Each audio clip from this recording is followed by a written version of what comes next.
കുഴൂർ തെക്കൻ താണിശ്ശേരി കള്ളിയാട് റോഡ് നിർമ്മാണ പ്രവൃത്തികൾ വീണ്ടും നിലച്ചു. കരാറുകാരന് പണം കിട്ടാത്തതാണ് റോഡിന്റെ ടാറിടൽ അവതാളത്തിലാകാൻ കാരണമായിരിക്കുന്നത്. 4 വർഷമായി പൊടിശല്യം മൂലം നാട്ടുകാർ ദുരിതത്തിൽ കഴിയുന്നതിനിടയിലാണ് ദിവസങ്ങൾക്ക് മുൻപ് ഇവിടെ ടാറിംഗ് തുടങ്ങിയത്. കുഴൂർ തെക്കൻ താണിശ്ശേരി മുതൽ ഐരാണിക്കുളം വരെയുള്ള ടാറിടൽ നടത്തിയ ശേഷം കരാറുകാരൻ പണി നിർത്തിയിരിക്കുകയാണ്. ഇതുവരെയുള്ള ബില്ലിൽ 45 ലക്ഷത്തോളം രൂപ കിട്ടാനുണ്ടെന്ന് കരാറുകാരൻ പറഞ്ഞു. 1 കിലോമീറ്ററോളം ടാറിടൽ നടത്തിയ ശേഷമാണ് പണി നിർത്തിയത്. ടാറിടൽ തുടങ്ങിയപ്പോൾ നാട്ടുകാർ പ്രതീക്ഷിച്ചത് റോഡ് പുനർനിർമ്മാണം പൂർത്തിയാകുമെന്നായിരുന്നു.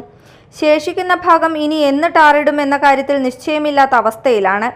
താണിശ്ശേരി കള്ളിയാട് റോഡ് പ്രധാനമന്ത്രി ഗ്രാമ സഡക് യോജന പദ്ധതിയിൽ 2022 ഏപ്രിൽ 13-നാണ് പുനർനിർമ്മാണം നടത്തിയത്. 3.86 കിലോമീറ്റർ മാത്രം ദൂരമുള്ള റോഡിന്റെ നിർമ്മാണം ഒച്ചിന്റെ വേഗത്തിൽ പോലും നീങ്ങിയില്ല. ജില്ലാ പഞ്ചായത്തിന്റെ കീഴിലുള്ള ഈ റോഡിന്റെ നിർമ്മാണം കേന്ദ്ര പദ്ധതിയിലാണ് നടത്തുന്നത്. 207.64 ലക്ഷം രൂപയാണ് നിർമ്മാണത്തിന്റെ ആദ്യ കരാർ.